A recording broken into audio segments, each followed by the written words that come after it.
ग. दी. माडगूळकरांचं गीत रामायण आपल्याला माहिती आहे. त्यामध्ये एक गीत आहे,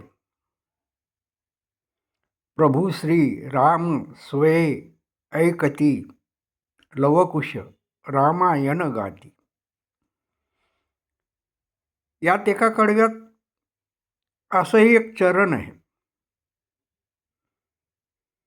प्रत्यक्षाहुनी प्रतिमा उत्कट. आणि खरंही आहे ते. प्रतिमा म्हणजे फोटो. प्रत्यक्ष माणूस कसा दिसतो आणि तो फोटोत कसा दिसतो, खूप फरक पडतो. ब्लॅक अँड व्हाईटचा जमाना होता तेव्हाही फरक जाणवत होता. पुढे मग कलर्ड फोटो आले, त्यात आणखीनच फरक पडला. आणि आता डिजिटल फोटोग्राफी आली, यात तर आमूलाग्र बदल झाला. म्हणजे त्वचेच्या संदर्भात एखाद्याच्या त्वचेचा रंग काळा, सावळा की गोरा हे आपल्याला फोटोवरून कळत नाही. आणि बऱ्याचदा फोटो कोण्या अँगलनं घेतला जातो, कधी कधी तो जो विशिष्ट अँगल असतो त्याच्यामुळे फोटो अधिक आकर्षक दिसतो त्या व्यक्तीच्या प्रत्यक्ष असण्यापेक्षा, असंही होते. आणि त्यामुळे मग फसगतसुद्धा होते. अलीकडे मला असे अनुभव आलेले आहेत. काही सोयीस्कर संबंधांनी जेव्हा आम्ही काही मुलींचे फोटो मागविले, त्याचा आलेला फोटो इतका सुंदर, वा, पण प्रत्यक्ष पाहिल्यावर मुलगी काळी. किंवा मग फोटोत मुलीचं नाक बऱ्यापैकी आणि प्रत्यक्ष पाहिल्यावर लगेच बसकं.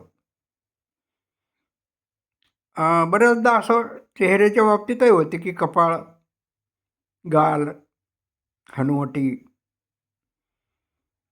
हा फरक डिजिटल फोटोग्राफीमध्ये झाकून गेला जातो. आणि म्हणून मग मी माझ्या नातेवाईकासंदर्भात ही भूमिका घेतलेली आहे की एखाद्याला फोटोवरून एखादी मुलगी जर पसंत पडली नवरदेवाला, तर मी त्याला सांगतो की बाबा नाही, तू प्रत्यक्ष जाऊन मुलगी पहा.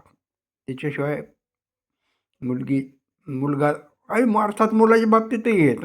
म्हणजे मुलाच्या बाबतीतही आम्हाला अनुभव आले की केवळ फोटोवरून मुलगा नाकारण्याची एकदा वेळ आली होती. पण मग मी समजून घातले की नाही, असं नाही, प्रत्यक्ष हा पहा. आणि प्रत्यक्षात पाहिल्यावर मात्र तो मुलगा फार सुंदर आहे असं लक्षात आलं.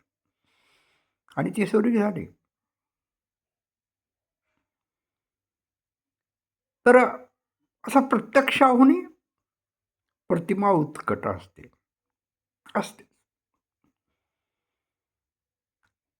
आता ह्या ज्या प्रतिमा आहेत, ह्या प्रतिमा आपण कोणाच्या बाळगतो जवळ? काही देवादिकांच्या, ज्यांना देवावर श्रद्धा आहे वगैरे, ते देवादिकांच्या जपतात. आई वडील जर समजा मृत पावलेले असतील तर त्यांच्याही जपतात. आणि आणखी कोणी जर आपल्या जवळचे नातेवाईक की ज्यांच्यावर आपण जीव लावलेला आहे आणि ते हयात नाही, त्यांच्याही आपण जपतो. पण प्रत्यक्ष हयात असणाऱ्यांच्याही आपण जपतो ना. आता तर कॅमेरे इतके आलेले आहेत की प्रत्येक इव्हेंटला काय तर मग फोटो. कारण कॅमेरा हा आपल्या मोबाईलमध्येच आहे. पहिल्यांदा कॅमेऱ्यावाल्याला भाड्यानं आणावं लागत होतं, पैसे द्यावे लागत होते. आता पैसा लागत नाही. आणि हे कॅमेरे असे फोटो काढतात की ते धुवायचीही गरज पडत नाही. म्हणजे प्रक्रियासुद्धा त्याच्यातली कमी झालेली आहे.